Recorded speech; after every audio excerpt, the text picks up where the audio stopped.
Group of people here to join us for the second day of this extraordinary conference. And to start our second day, I want to certainly call on our Minister of African Nova Scotian Affairs as well as Communities, Culture, and Heritage. The Minister of Health and Wellness, the Honorable Leo Levine, was to be here, but was unable to due to some things that were going on with constituency and weather.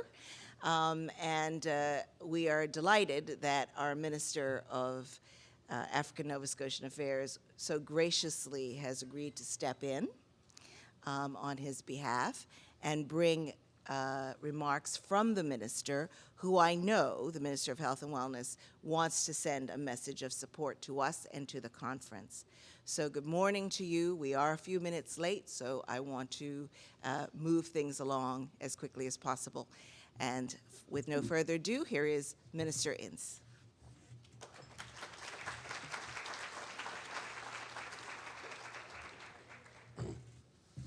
Good morning, everyone, and thank you for welcoming me. Before I begin, I have to tell you that you're in for a fantastic day. I had a snippet of it last evening.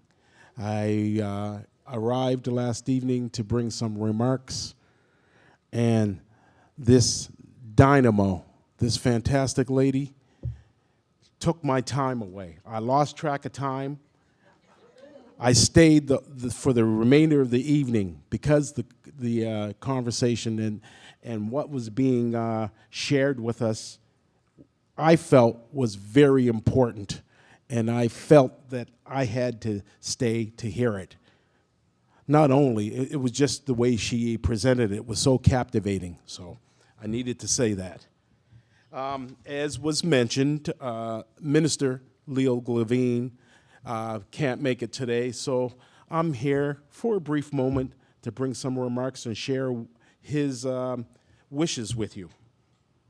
And he would first of all like to congratulate you on getting this conference up and running as an annual event. As together we can strategy shows, there is need for greater cultural competencies, in how we meet the needs of Nova Scotians with mental health and addictions issues. We see this need in the African Canadian community, as well as First Nations community, the LGBTI community, Acadian and French-speaking Nova Scotians, and people with disabilities. Your association is doing tremendous work in this area through the conference and also through training. You're providing to help clinicians better understand the needs of their African Nova Scotian clients.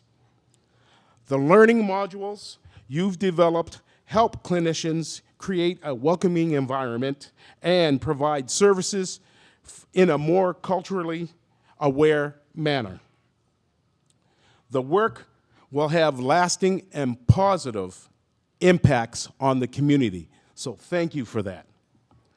Competencies in trauma-informed practice are also critical to supporting Nova Scotians who have been through traumatic experiences and are seeking physical and mental help. That's why we invested $1 million this year in trauma-informed care at the IWK. Thank you. In addition, a provincial trauma-informed practice framework and 4 discussion guides have been produced in partnership with the Nova Scotia Health Authority, the IWK, and other community partners. The more these resources are used, the better able we are to support people in a way that recognizes the critical role that traumatic stress plays on people's lives. And we know how that can affect people. Stress.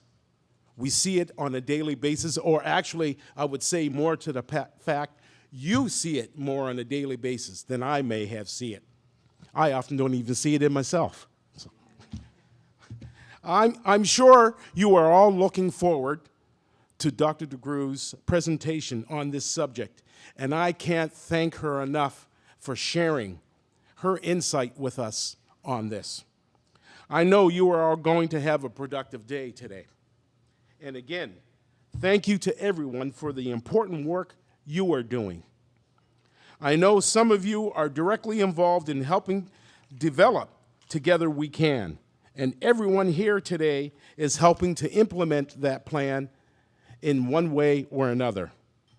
We deeply appreciate the collaboration and the effort with all the groups and the individuals all together working to try to make a better province, a better, healthier community for all.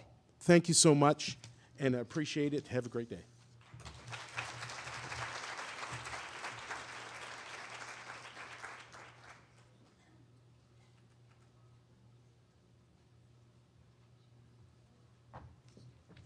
Thank you, Minister.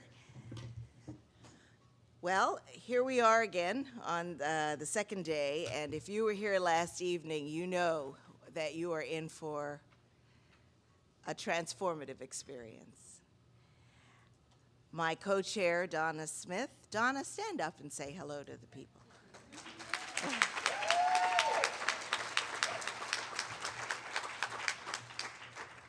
We couldn't be happier about the opportunity we have had in this conference to meet Dr. DeGruy and to learn from her.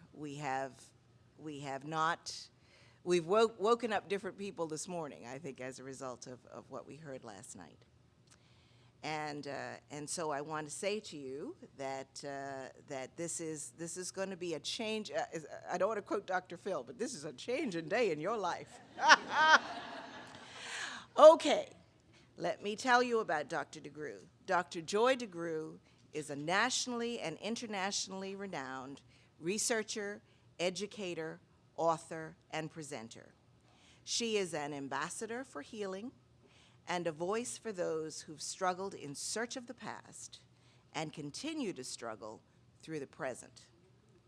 Dr. Joy is the acclaimed author of Post-Traumatic Slave Syndrome, America's Legacy of Enduring Injury and Healing, Post-Traumatic Slave Syndrome, The Study Guide, with a second book in the works, Post-Traumatic Slave Syndrome Part 2, Be the Healing. Dr. DeGruy holds a Bachelor of Science degree in Communications, two master's degrees in Social Work and Clinical Psychology, and a PhD in Social Work Research.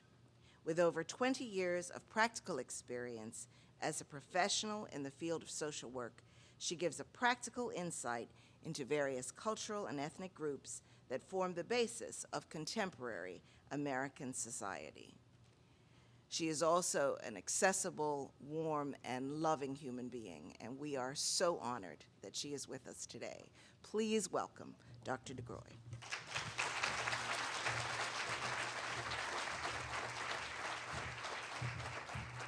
Thank you, and I want to especially thank Donna, because Donna has been taking care of me, picking me up, taking me everywhere. I told her I'm gonna have to put her in the will. It's just been wonderful, so please give her a hand of applause.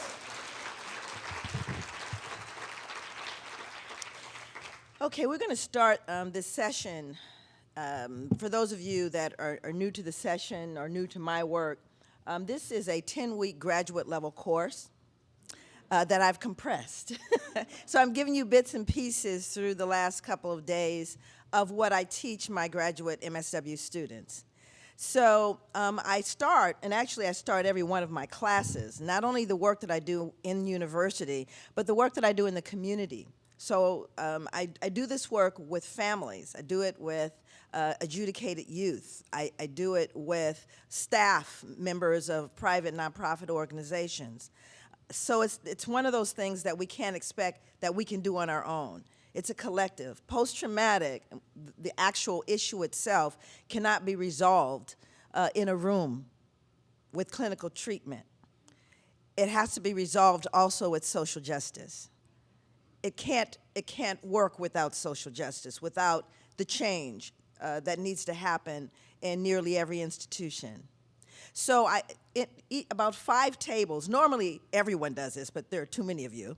So I had Donna have someone pick from 5 tables a virtues card. It's called a virtues pick.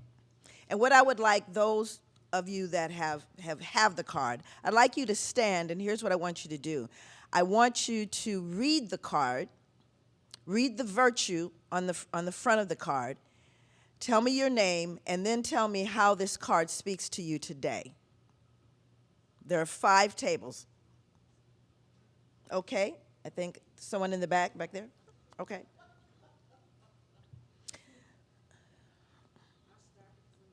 Okay, I don't know. Can everyone hear her?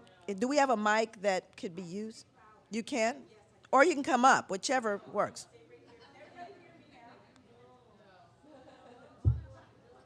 Come on up. Come on down. All of you, all 5 of you, why don't you all come up? All 5 people, come up. You do have a cordless? Look at that. Okay. So we have a cordless. You all can still come up if you want. It's up to you. No, nobody wants to be up here with me. See there? Okay. Can everybody hear me now? Yes. My name is Ann Simmons, and my card is that of assertiveness. Be assertive means being positive and confident. You are aware that you are a worthy person with your own special gifts. You think for yourself, and you express your own ideas. You know what you stand for and what you won't stand for. You expect respect.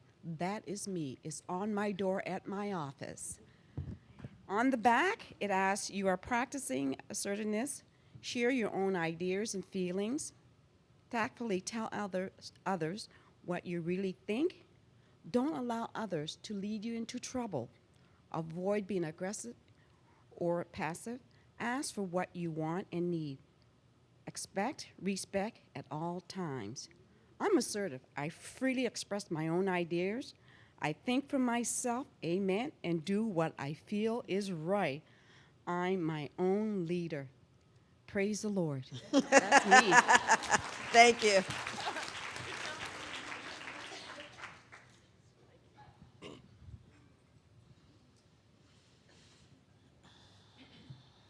I have integrity.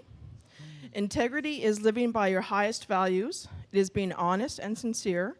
Integrity helps you to listen to your conscience, to do the right thing, and to tell the truth. You act with integrity when your words and actions match. Integrity gives you self-respect and a peaceful heart. You are practicing integrity when you think about what virtues matter to you. Stand up for what you believe in. Do the right thing even when it's hard. Willingly clean up your mistakes. Think for yourself and avoid temptation. Affirmation. I have integrity.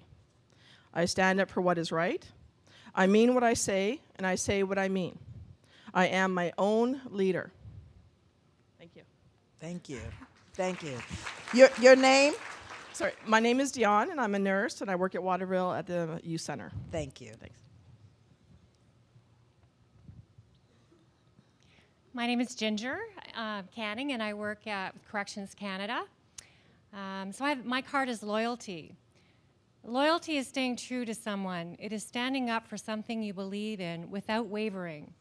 It is being faithful to your family, country, school, friends, or ideals when the going gets tough as well as when things are good.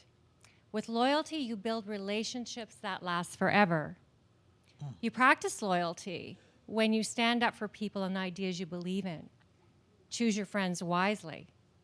Are a faithful friend through the good times and bad. Don't allow loyalty to lead you into trouble.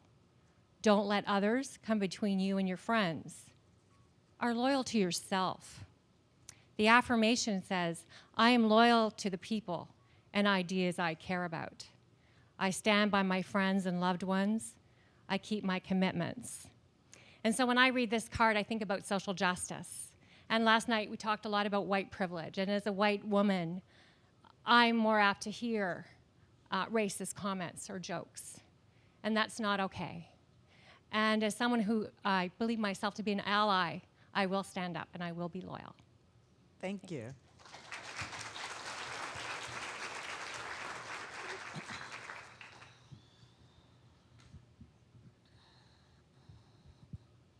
My name is Tracy. I work for Halifax Regional Municipality.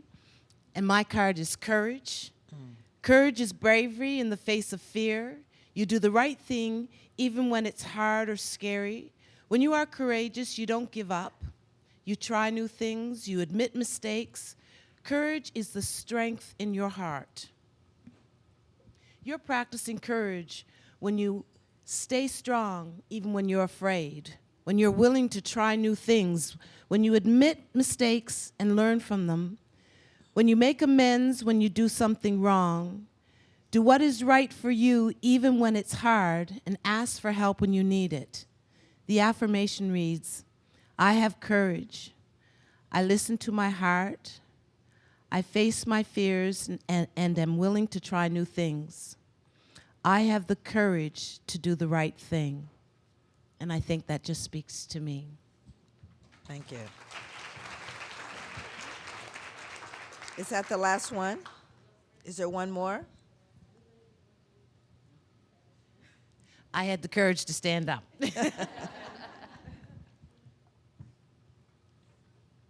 Hi, my name is Colette Poirier, and I am a private practice social worker. Our card is cleanliness. Cleanliness means washing often, keeping your body clean, and wearing clean clothes. It is putting into your body, your mind, only the things that keep you healthy.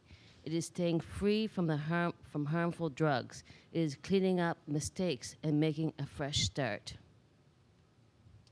You are practicing cleanliness when you keep your body fresh and clean, put things away after you use them, help keep your home neat and clean, put helpful things in your body, use clean language, clean up your mistakes. Affirmation, I keep my mind and body healthy and clean. I put my things and my life in order. I'm willing to clean up my mistakes. Thank you all. The reason why I start with virtues is because it centers people in a place where there's no reason to be defensive. It shuts down some of the barriers. I actually give these to families, and as a family, they'll pick a card in the morning, and in the evening, they'll talk about whether they even remembered that virtue or how they could have used it or how important it was. It becomes a language that we use. If we want to change, we have to actually be the change. And with the virtues cards, there's also virtues training. So I usually hire a virtues trainer to come in and train everyone in the virtues so we can change the language that we are using with one another and how we engage one another. It really sets the tone for how you look at yourself and how you look at other people. So this session is about application. Once we understand, and we've spent a couple of days kind of talking about the nature of the injury, the nature of trauma itself. Those of you that are out there, it's the work you do. It's not beyond what you already know. What I add to it is culture specific. And understanding that, like for example, and I wanted to share this with you so that you can understand its relevance. And the fact that it connects very directly with social justice. As you know, mental illness, mental health is a major issue. And within the African American community, within Africans in general, the idea of mental illness has always been something that's not really been talked about, right? When I grew up, there was only one diagnosis of mental illness, and that is, oh, she had a nervous breakdown. That was it. That was the only one that I heard my whole life. Oh, poor thing, she had a nervous. Oh, he had a nervous breakdown. And of course, when I finally spoke with psychiatrists, they said there's really no such thing as a nervous breakdown, right? But the whole idea is that people are trying to function, and they don't understand what's going on. So in my community in Portland, a very small black community, we had a mental health program, standalone programs for almost every group of people. We had a Russian center, we had an Asian mental health center, we had a Native American, First Nations people, the tribes, the Confederated Tribes, they had, a great deal of support, and so they were able to have their own center. The Latino center was there. The only people who didn't have a center were black people.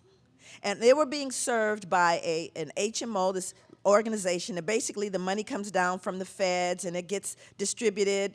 Cities and then counties have the money, and what they do is they bid for the money. They go, oh, we'll serve the black people, we'll serve them, and they would get the money, and they would be the people that served us. And we realized that our folks were, one, suffering more silently, not likely to talk about it, and truly were underserved. So we said, we would like a standalone, culture-specific program that dealt with African Americans. And they said, no, you don't need that. There's no reason for you to have that. We have this program, this HMO that's serving you. They said that HMO is not serving us. Oh yes, we have representatives. There was either 2 or 3 black people. One was a janitor, another was a receptionist. So that was the representation of black people that were there. And they said, well, we have someone doing that. So we said, no, we really want our own standalone. There's a precedence. Everyone else has one. So the first thing they said was, well, there's no indication that black people have identified that they want to have black professionals. I said, how do you know? Oh, we did a survey. I said, really? How many did you get back? So I went out into the community. I went to churches. I went to barbershops. I went to hair salons. I went to basketball games. And guess what? I got hundreds of signatures of people that said, oh, I would love to have somebody black in front of me. I'm so tired of laughing at jokes that aren't funny. I'm so tired of, having people look down on me. All of this came back. So I came back with a stack of papers. I said, here are the signatures of the community. And then they said, well, the problem is you don't really have enough black professionals. So I went out into the community, and true enough, within the black community, there were no jobs. So guess where they were? All in the suburbs, and I found them, 215. I found 215 black professionals with master's level education and above that said, I'd be happy to work in the black community if there was work there. If there's a clinic, if there's a program, I will show up. 215 signatures, so now I have that. Then they said, well, there's no real evidence. Now, I want you to understand the pushback. Remember, everyone else has a center. So either black people are just deficient white people, or we don't really have a culture. And so what happens is they said, well, the last thing they said was there's no indication that there's any real benefit one way or another, regardless of what the race of the person is. So what happened is this is how things work. In this particular pilot program that they had started to prove, because they had to, put the pilot program right in the middle of the black community. So they put this pilot program together, and they were serving the black community. Within 30 days, the director of the program, a white woman, sent out a memo saying that they would no longer serve angry or agitated black men. This is a mental health program. So we got a hold of that memo and published it in the local newspaper. We shamed them. I said, in fact, I went down and testified, and I shared the story of a man that had gone to that clinic. Here was a man, he's about, 6'5", big guy, big guy, bipolar, lost his job, off his medication for a few weeks. Are you following me? There is not a synapse firing right going on in his head. But what he's heard is that if he comes to this program, he could get the money for his meds. So he shows up to get the money, for the meds, because he's heard he could do it now. So he comes into the room, and who is sitting there with her LCS of W and every other kind of licensing you could have, MSW, I don't know what you all call it, certified, had all of the letters. She's sitting there straight out of Arkansas. She's sitting in the chair. He walks in the room. She has now turned the color of ripened fruit. He comes in. Now remember, there is nothing going on right in his head. But he does know one thing as a big black man: don't scare the white girl. That he knows. Don't do that. So he sits in the chair. He diverts his gaze. He kind of pushes the chair back, looks to the side so as not to in any way intimidate her. He lowers his voice so that he can take care of her, so that she can take care of him. And what I argued is that he is already injured because he should not have to take care of her. Now her response, but I'm not a racist. My response, I don't care if you're a racist, because 300 years of history walked in that room, and that injured him. After 7 years, we have a standalone mental health center in Portland, Oregon. But it took 7 years. 7 years. We called ourselves a dream team. We got together. We had the Oregon Health Sciences University, the head psychiatrist there. We had a pastor, a leading pastor from the community. We had my sister, who we gently refer to as the wolf. My sister works in government, and what distinguishes her is her integrity. I was so glad someone pulled that card, because everyone respects my sister because of her integrity. And she has an ability to get things done. Myself, a researcher who did the work, the groundwork, put together the modules, all of that I did along with a colleague, and one other leader, community leader, and the seven of us. Oh yeah, and Avell Gordley, who's a senator. And matter of fact, it's called the Avell Gordley Center for Healing. Now, this is a very small community. It took us 7 years, but we had to establish we had a right, which speaks to this notion, this boundary that's put out there around racism. So I wanted to start that way so that you can kind of get an idea of where we're going today. I don't know how many of you are familiar with Isabel Wilkins, but Isabel Wilkins wrote a book called The Warmth of Other Suns. And in her book, I'm going to tell you a little bit about it. This is actually taken from Richard Wright's book. It says, I was leaving the South to fling myself into the unknown. I was taking a part of the South to transplant in alien soil to see if it could grow differently, if it could drink of new and cool rains, bend in strange winds, respond to the warmth of other suns, and perhaps to bloom. And what he is speaking to are the countless people that migrated. I found out something about Nova Scotia, something I didn't know, because, black folks within the United States, it was the largest known migration on American soil and the most understated of all migrations. And it was the migration away from Jim Crow segregation.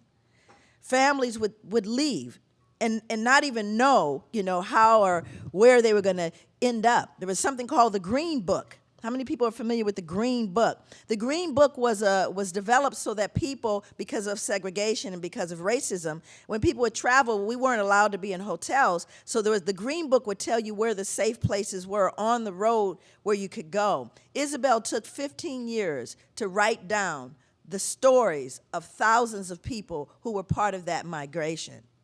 And one of the stories she told was a story of a young man. His name was J.C. J.C.'s parents were sharecroppers, and he was sickly as a child. And they said, our baby he won't live. He won't make it sharecropping. He's going to die. And they said they heard about this place called Cleveland. And they said, a lot of people going to Cleveland. Maybe we should go to Cleveland because, maybe it'll be a chance for J.C. So they decided, again, they didn't know anybody, to go to Cleveland. So they go to Cleveland. They're very excited, but it's new, and they send JC to school.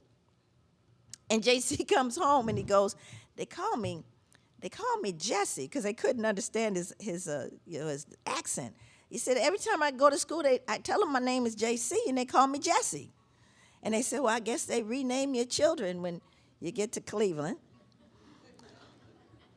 So he said, he told him, he said, my name was JC and Jackson. And he said, but they called me Jesse. And they eventually called him Jesse Owens. And he didn't make it in the fields, but he certainly made it in track and field. And it's because of those migrations. There's so many people that we know, John Coltrane, these great people whose families left the South in an effort to find freedom in the only country that they knew. It's a very powerful reality. So the people did not come across the turnstiles of customs at Ellis Island. They were already citizens. But where they came from, they were not treated as such. 6 million people, leaderless, were seeking asylum in the only country they knew. It grew out of the unmet promises made after the Civil War, and the sheer weight of it helped push the country toward the civil rights revolutions of the 1960s. Historians would come to call it the Great Migration. It would become the biggest underreported story of the 20th century. So we have to understand, and what I learned about Nova Scotia, what I learned specifically about Africville, were that some of the folks, that went back to Sierra Leone, some large numbers went back to Sierra Leone, that they were promised things by the British. They were promised certain things that they didn't get. And then I studied the destruction of their community and how hurtful that was and what that did to the people. And then I also found out that some of those people were sent to Louisiana, and they became Cajun folks. And my people are from Louisiana. And then I found out, based on DNA, that my people are from Sierra Leone. So I have a connection with you, I think. I have a connection with the struggle, if you will. So I often ask the question, because people have this kind of a strange idea about slavery. Where did slavery go? So because very often people think slavery stopped and everything got better, but it didn't. So after slavery, the first thing that happened was peonage, which was the unlawful selling of slaves back into slavery. After that, it was sundown laws and black codes, which were official and unofficial codes that said, well, don't let the sun catch you here, we'll hurt you. And very often this is where the huge numbers of lynchings came from. Then you had, after that, they realized that was unlawful, so they outlawed those. And then we had convict leasing. So then you started leasing prisoners for work. And this is where we began the whole story of overrepresentation in the criminal justice system. Disproportionality in being stopped, arrested, and incarcerated. It began with convict leasing. It was very big business, convict leasing. Big business when it started, and it's big business now. And in order for it to work, you have to have a cheap labor force. It's the way America has always worked.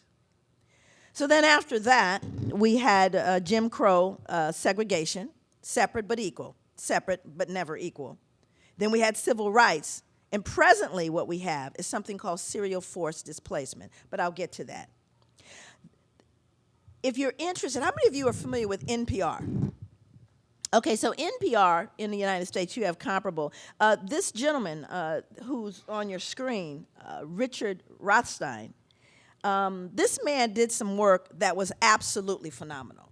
I didn't know about Richard. I was driving and I actually heard his discussion on the radio. Now, first of all, this man is the head of the Associate of the Economic Policy Institute and Senior Fellow of the Chief Justice Earl Warren Institute on Law and Social Policy at the University of California, Berkeley. He says, we've forgotten all this history. It's not that we never knew it, but we've forgotten it. We have a myth today that the ghettos in metropolitan areas around the country are what the Supreme Court calls de facto, just the accident of the fact that people have not enough income or to move or into middle class neighborhoods, or because real estate agents steered black and white families to different neighborhoods, or because there was white flight. But the truth is that while those things existed, the major reasons we have ghettos in every metropolitan area in this country is because federal, state, and local governments purposefully created racial boundaries in these cities. It was not the unintended effect of benign policies. It was an explicit, racially purposeful policy that was pursued at all levels of government. And that's the reason we have these ghettos today, and we are reaping the fruits of those policies. So what Americans had to learn very recently is that places like Ferguson, and he was responding to Ferguson when he made that statement, was that he says, this isn't an accident. How many of you have heard of something called the GI Bill? Okay, so the GI Bill was offered, and it was offered to all veterans after the war. It gave them an opportunity to buy a home, to get loans, to help them. The GI Bill. The federal government said that this is available, but black people didn't get the GI Bill. Do you know why they didn't? Now, it was offered. The federal government goes, well, we've offered it, because the federal government deferred to states. They deferred the decision to the state that were practicing segregation. So they went, oh, I'm sorry, you didn't get it? Well, your state. But they knew that. In fact, they wrote into the law, and you can actually download this entire transcript, which I've done. They wrote into the law that we do not consider it moral for black people and white people to reside together. That's what the federal government said. And so what we have to understand is it's not an accident. Half the time we don't know why people ended up where they were. Well, we knew officially it was something called redlining, where people wouldn't even show people homes in certain areas if there were black people there, and they certainly wouldn't let black people see homes in white areas, right? You had redlining. Then you had urban renewal. Oh, we're just restructuring. And then we have something called gentrification. But what this results in is something called serial forced displacement. Highly recommend that you look at this article. I actually have it, but I wanted to just read something briefly about it.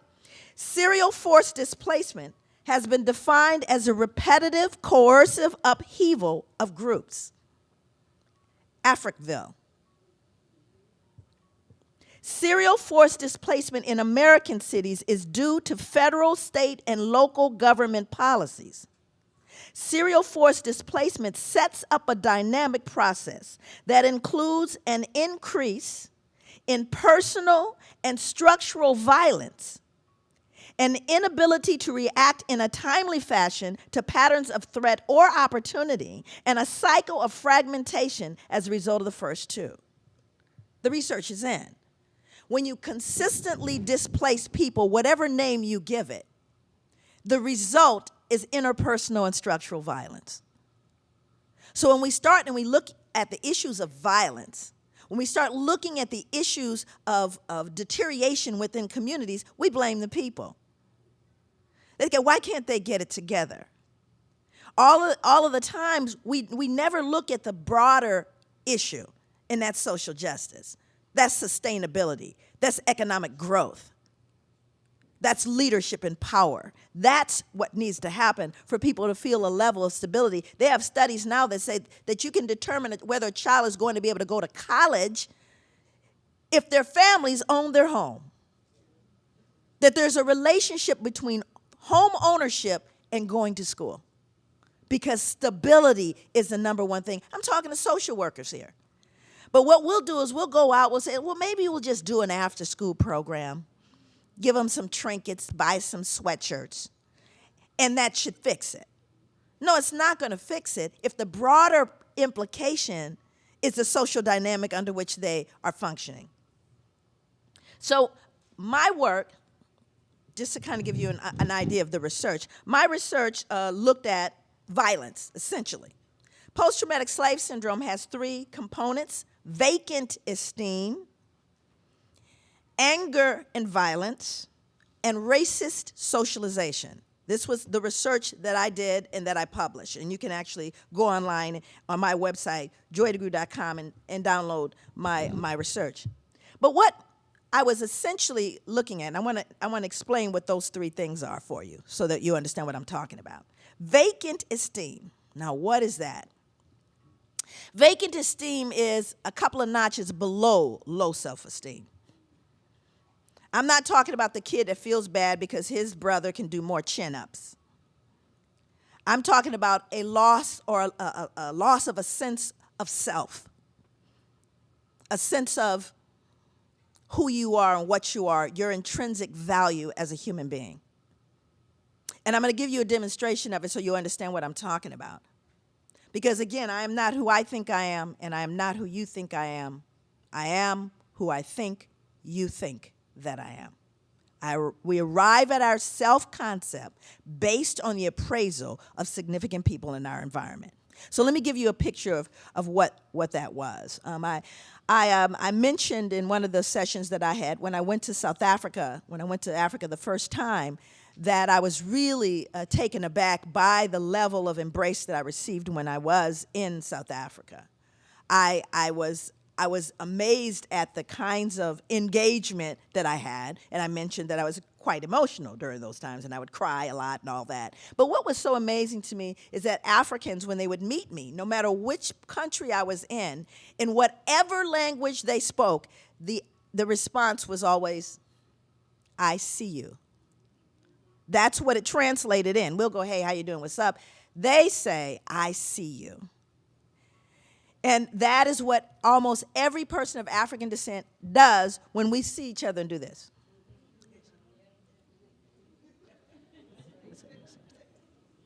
You know, and I can tell people, all my white friends would go, "God, Joy, you just know so many people. My God, just know all the." I say, I don't know those people. But that becomes really important because greeting and acknowledgement is important in the African community. So I go through this whole time, 6 weeks in South Africa, and I come home, and I am invisible, again, in the United States. As a matter of fact, I felt more racism in the Portland airport than the whole time I was in South Africa on the heels of the inauguration of Nelson Mandela. I felt more racism in the Portland airport. So I get back home to being invisible again and treated like I'm not, a real whole person. And it gets to the point where the women that were traveling with me started, making calls saying, "Has Joy left the house?" Because I wasn't leaving the house. And finally one day, my daughter runs in and goes, "Mom, there's a little boy outside. He says he's going to beat up Nadim," that's her brother, "and he's going to pee on the car." Had to go outside. So I go outside, and there's a whole little crew of little boys. Nobody's over 10. My son's standing there trying to look tough, but he's scared. So I walk over to the little ringleader, and I said, "Has my son done something that I need to know about? I want to know if he got some kind of eyeball problem." What did you say? "I want to know if he got some kind of eyeball problem. What he looking at? What he staring at?" I said, "Wait a minute. Are you telling me that you want to beat up my son because he was looking at you? He could have been looking at you because maybe he thought you might want to play a little basketball, a little hoop right out here. He could have been looking at you because he got the little Nintendo game inside. Maybe he thought you wanted to go in and play a little Nintendo. He could have been looking at you, all of you, look down the street. You see the park? Maybe he thought you wanted to go to the park and go kick it at the park." And all the little kids are looking at me like, "Lady, wow." Got a little therapeutic on him. So I give him my whole little spiel about, how we can't, hurt each other. And, I know we hear, gunshots sometimes, but, we got to keep each other safe. But that's when that part of post-traumatic was born. Africa said, "I see you." African Americans said, "What? What you looking at?" What could have happened to a 10-year-old boy that he could not withstand a gaze?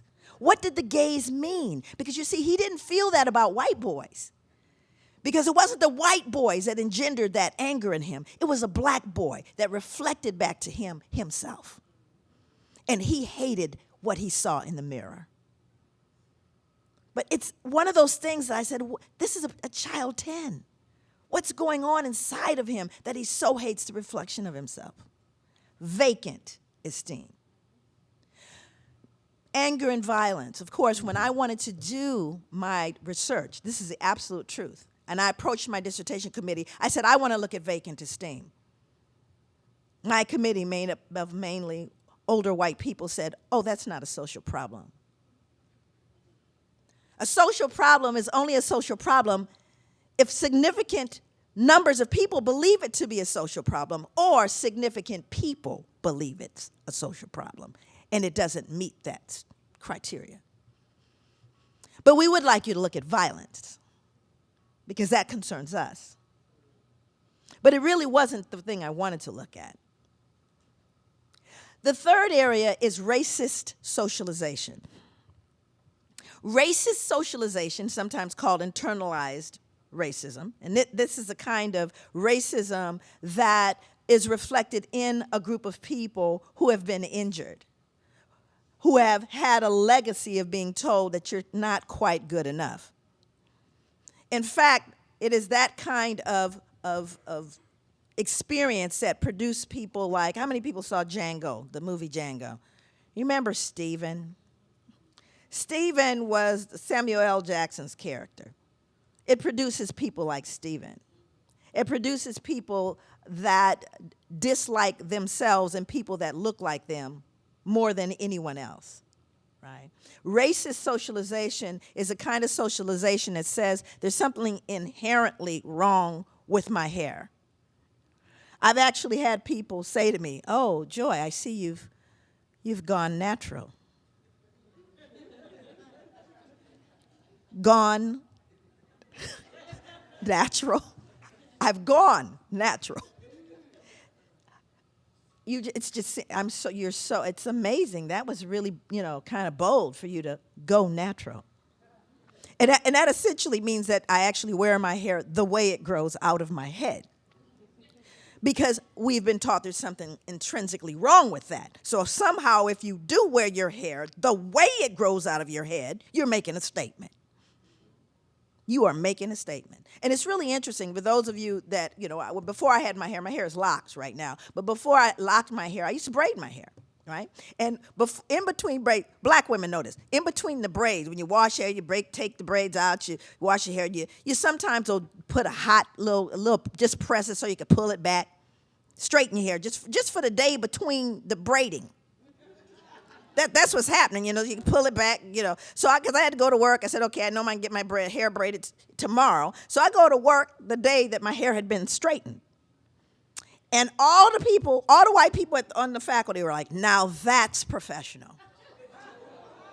Now that's a smart look. Now, my good. I couldn't believe how many comments I made. I was so mad, I buzz cut my hair. I came back buzz cut. And I said, let me say something to you. I said, I really, really don't care what you think about my hair. But what I am not going to be is not me. Because this is how much I care about it. Buzz cut it and rocked the little short hair for a long time. But the bottom line was, they were saying to me, you're not okay as you are. When you look more like what is comfortable to me, then we're going to give you the strokes. I said, no, I don't even want your strokes. But it was just a moment, right? And they didn't even know they did it. And you should have seen when I came back the next day, there were no comments. It was like, because why did you comment in the first place? And why did you think I wanted your comments? It just was an amazing thing. Anyway, so when I started to deal with this whole idea of violence, here is how it goes. So I was looking at a dependent variable was use of violence. I'm trying to understand the use of violence. The variables, which are called stress variables, which are on your left, right? The first stress variable, violence witnessing. Second one, violence victimization. These are called baseline variables, meaning that we already know that the more of those, you'll see a little plus sign that's red, the more likely you're going to be violent over there on the end. So if you start off with victimization and witnessing, there's plus signs saying my hypothesis is there'll be more violence. We already know that, baseline. The third variable, which is the daily urban hassle scale, written by a black man, this scale. My hypothesis, the more of those, + more violence. Well, what is a daily urban hassle? A daily urban hassle, again, do you try to find a safe route home from school or work? Do you hear gunshots at night? Do you hear helicopters? Do the police stop you and all this stuff? Yes, that's a daily urban hassle. My hypothesis, more violence. In the middle are the variables that are important to me and important to post-traumatic. The sociocultural variables. Racial socialization. Now remember, one of the symptoms of post-traumatic is racist socialization. Racial socialization is something quite different. Racial socialization is deliberate cultural information being given to individuals. Now my research was done on 200 African American males between the ages of 14 and 20, 100 of whom were incarcerated and 100 of whom were not, from the same zip code area. So they're from the same area, same socioeconomics, everything's the same. Only thing that's different is 100 are incarcerated. The other 100 are involved in culture-specific activities. They have mentorship programs going on. They have rites of passage programs going on. They're doing culture-specific activities. That is the only difference in these groups. My hypothesis, the more racially deliberately, in other words, you do not tell a black child, we are the world, and send them out into the world and say, do the best you can. You tell a black child, here's what you do if you are in the presence of a police officer. Here is what you do. You give them the instruction for them to be able to survive in a community that may be hostile towards them. Deliberate racial socialization. I don't tell you you're the descendant of enslaved Africans. I tell them you're the descendants of captured free people. I tell them if it gets deep and I'm not there, you can talk to Nana, Big Mama, Pookie, whoever's there. We got you. And if it gets deep, you got a God. That's deliberate racial socialization. More of that, less violence. This is my hypothesis. Fifth variable, when I would go to the prisons and I would work with these young men, and I was developing the scale, because I started realizing I need the linchpin that connects this to history. And they gave me the linchpin.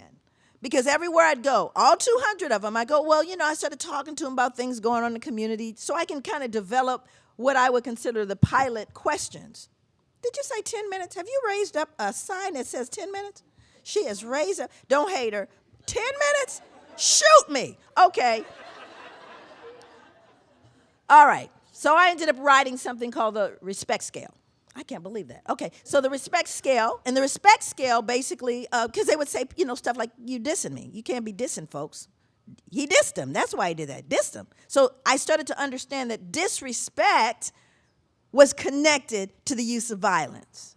But then I wrote it in there, the more respected they will feel, the less likely they're violent, and the more disrespected, the more likely they're violent. So they won't be violent if you respect them. They will be violent if you disrespect them.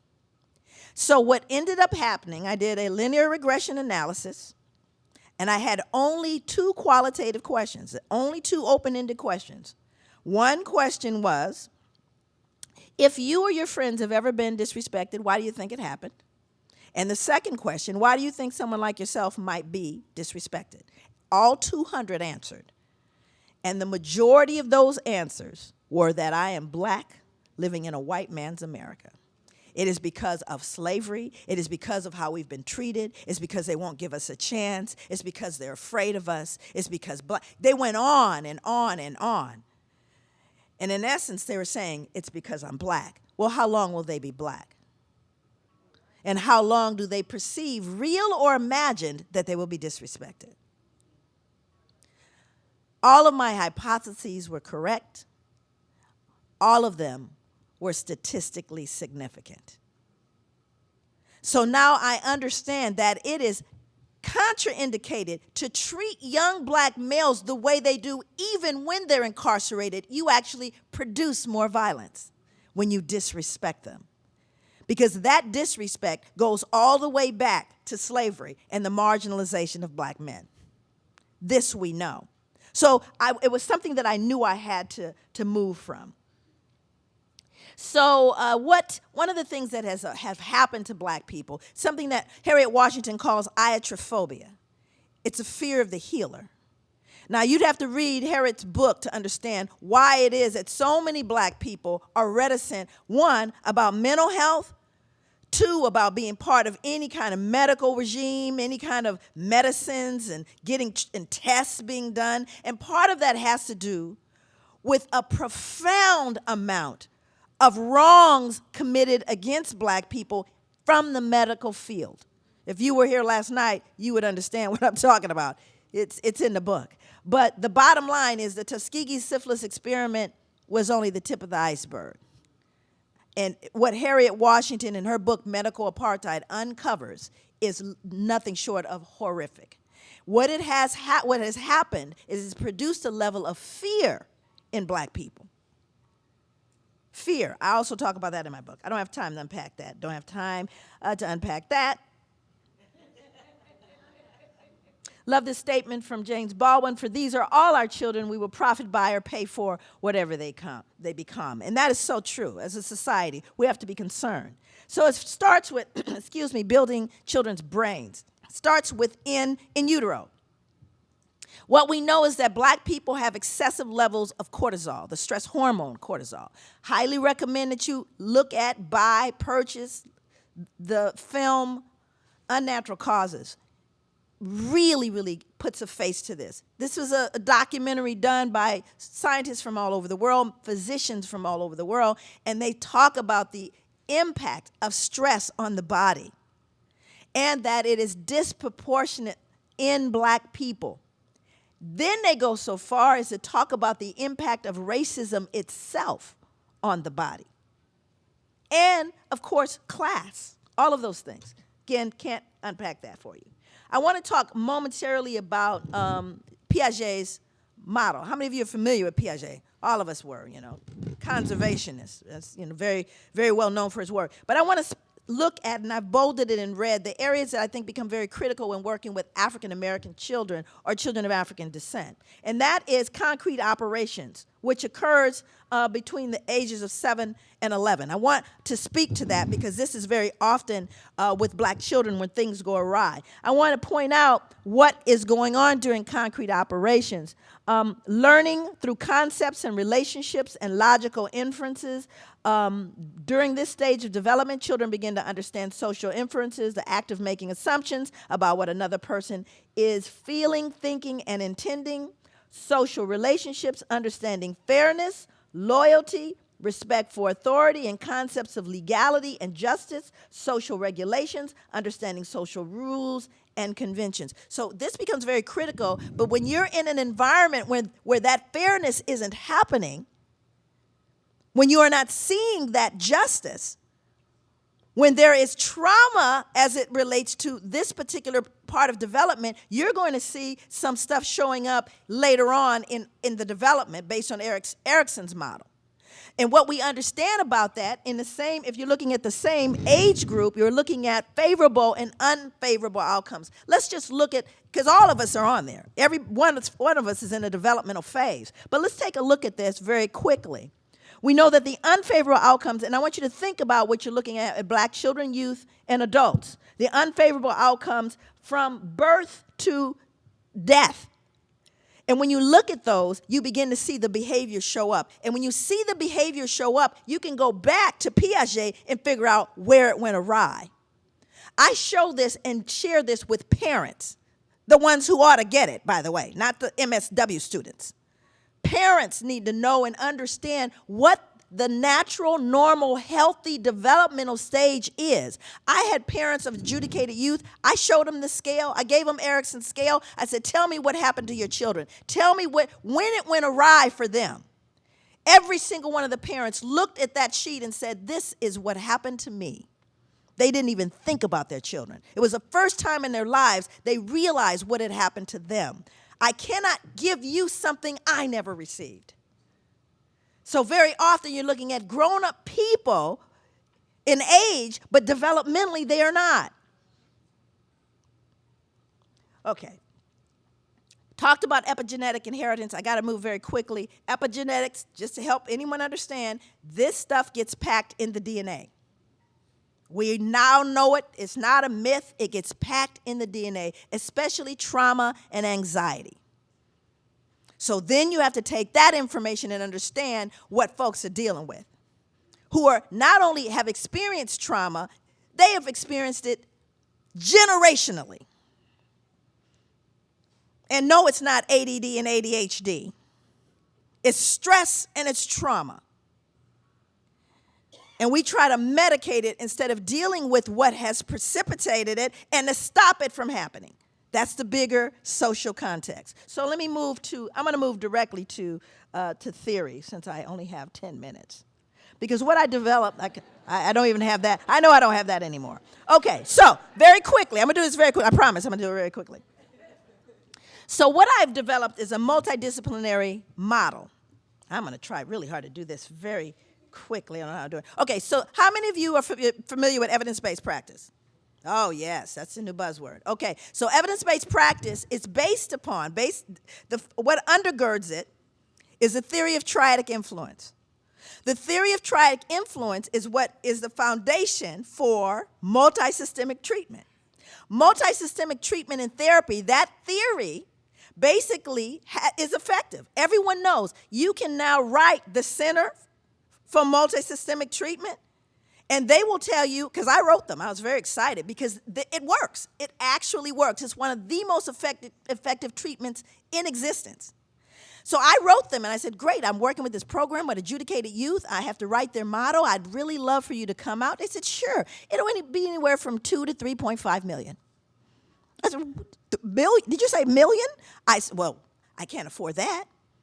I can't afford, but I know it works. So how do I use it? So the whole idea of multisystemic treatment is it covers 3 areas. Let me see if I got that. Good. Okay, so here's what we're looking at. Where is it? Is that the one? Okay. I'm sorry, I'm getting dizzy too. So what happens is we'll look in box number 1. Box number 1 is the intrapersonal. And then we're going to work through a person. It's an intrapersonal influence. Most programs work with the person. We're going to say that this kid's name is Trey. His problem is he's gang involved and he's got criminal involvement. He got some other problems. So what we do is we look at him. The intrapersonal, you say wrap it up. I'm going to wrap it up, I promise. So the intrapersonal deals with his health, his capacity, his abilities, all of that. Our money goes there. We get him a tutor. We get him a big brother. We get him all that. And it affects, now remember, there's an arrow coming from that's influencing his decision to do the behavior. If you want to change any human behavior, this is how it works. Honestly, it's how it works. In order to change the behavior, you have to look at why you made the decision, right? So now we're looking at one box. We're looking at Trey. The middle box is Trey's family. His friends, everyone he knows, and Pookie, his cousin, is in there. Now what happens is if we put all the money in Trey, which is where we do it, Pookie can derail everything you're doing in box 1. So they've discovered that if you don't have enough money, 2.5, 3.5 million, you can't deal with all the boxes. Don't deal with box number 1 and deal only with box number 2. That's how important that box is. It's family. Highest value in African culture is in the relationships. That's where you have to go. Box number 3 is the box you all are in. You're talking about schools, social workers, anybody that's involved. That's box number 3. I'm in box number 3. But our systems are not set up to do that.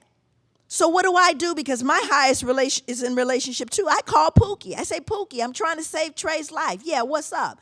I need you to help me because I can't do it without you. Well, what do you want me to do? I know, Pookie, you into some stuff.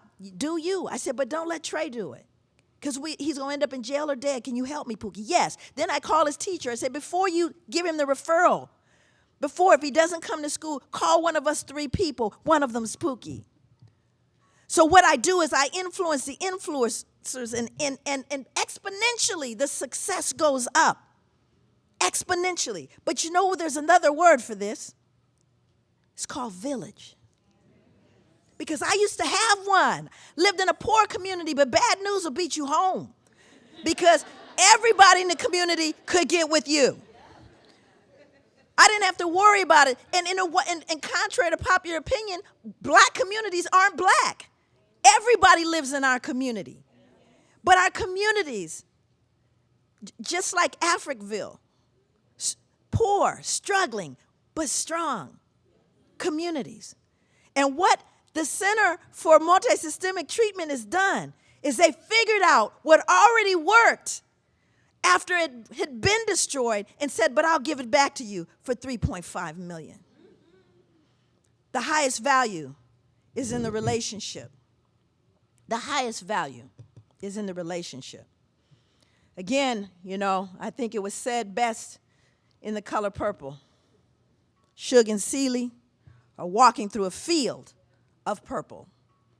And they said, I think it pisses God off to walk through a field of purple and not notice it. Everything just want to be loved. Everything just want to be loved. Thank you so very much.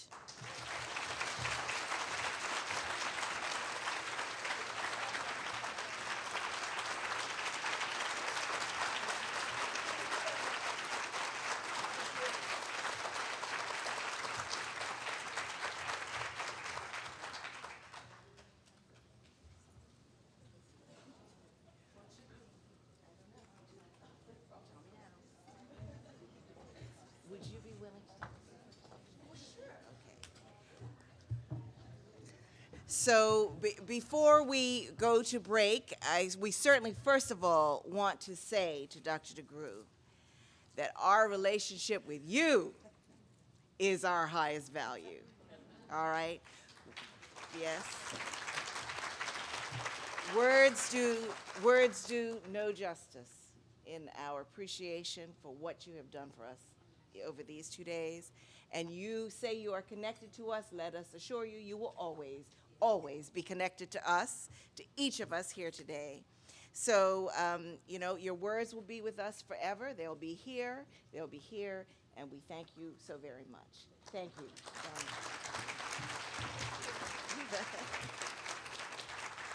So, Dr. DeGruy has agreed that if you have a question or two, one or two, she would be willing to speak to that.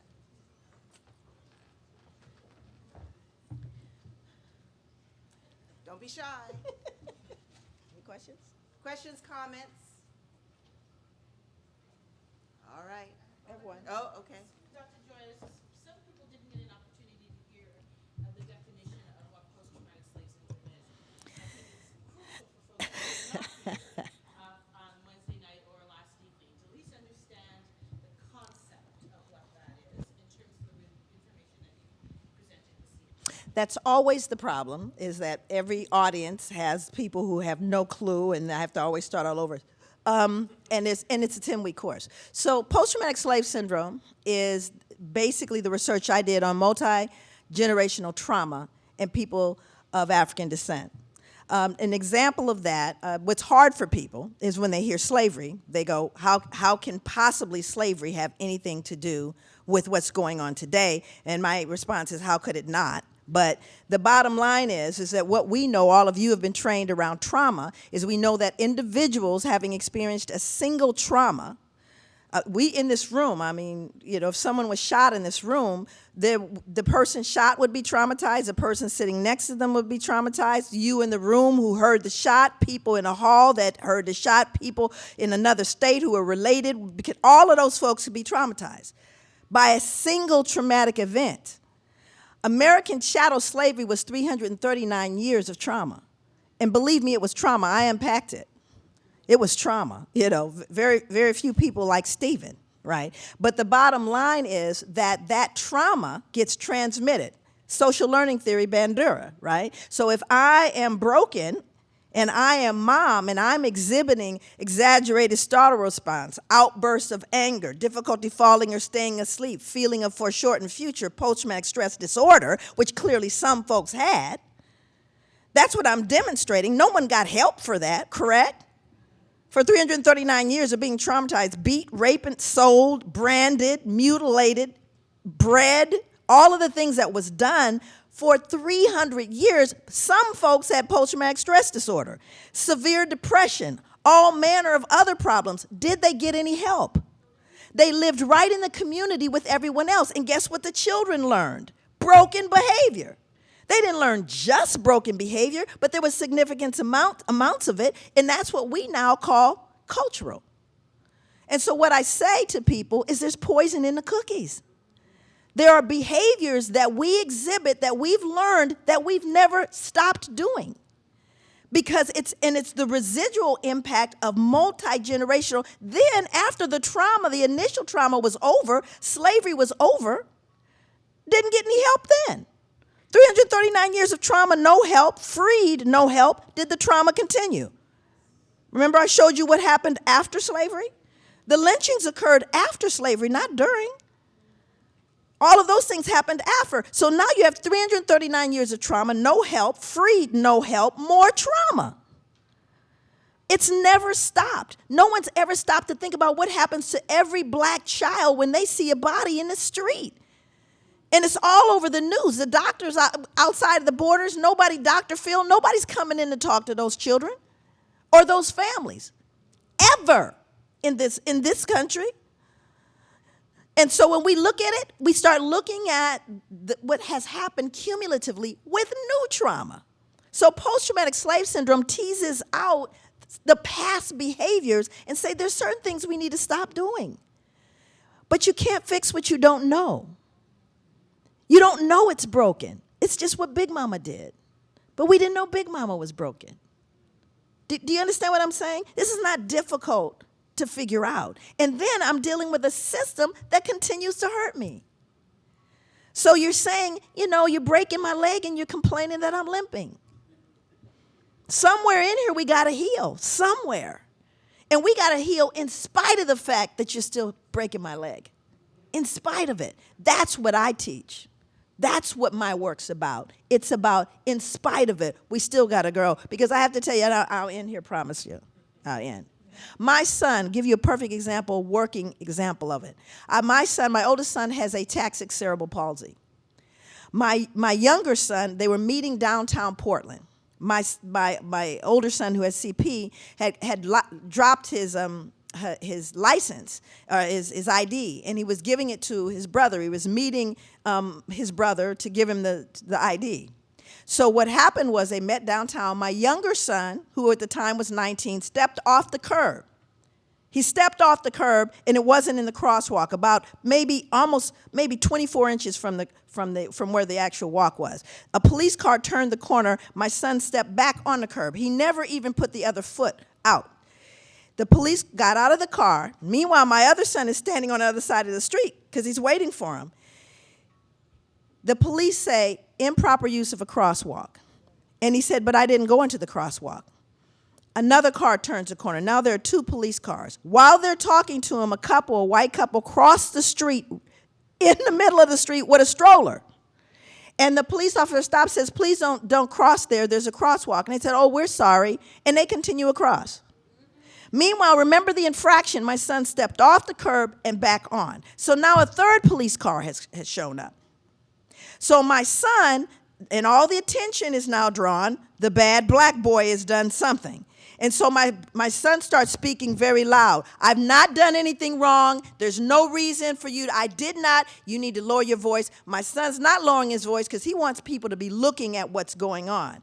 But he's also afraid. Meanwhile, my other son is freaked out. He calls me on the phone. I'm 3,000 miles away. He calls me, he said, Mom, he's trying to tell me what's going on. And so I said, Hassan, I need you to calm down. I need you to hand the phone to the police officer. He goes, you need to talk to my mom. I said, that's not what I said, Hassan. Hand him the phone to the police officer. And I hear the police officer, I can't talk to her. I said, tell him that I'm a professor at Portland State University and that my son has been in a situation with police where he was unfairly attacked and that he's no doubt very upset. And when he heard the professor at Portland State University, I became another kind of person. So then he gets the phone. He goes, well, we just, we'll let him get away. We'll give him just a warning this time. Meanwhile, my son has now been handcuffed and is in the back seat of the police car. That's where he is. Now remember the infraction. Stepped off, step back. So his brother, I talked to his brother, said, Hassan, I want you to go and I want you to give the phone to Nadim, his brother. So he goes to the car. Now, remember, the crowd is all the people are looking at and he's feeling all of that. He won't talk to me. I said, it's okay. You don't have to say anything. I'm going to talk to you. I need you to tell me, Nadim, when you are about 2 blocks away. So I kept talking to him as he was walking. And I said, are you 2 blocks away? He burst into tears. He burst into tears. He says, Mom, it doesn't matter that you raised me right. It doesn't matter that I'm a good person. They're going to kill me, Mom. They're going to kill me. This is what my son said to me. I was 3,000 miles away. And I stopped and I said, how dare you? I said, do you know on whose shoulders you are standing? Do you know there were people that had 100 years of being beaten and raped and sold in back of them, and they were looking at a couple hundred more in front of them, and they didn't give up? Don't you dare stand here now, and don't you give up. Don't you stop and tell me that you can't do it. I know you can do it, son. And he sucked up those tears. And he's okay today. But that's why. That's why. That's what we have to do.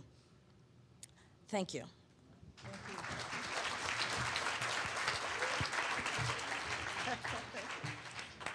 No words.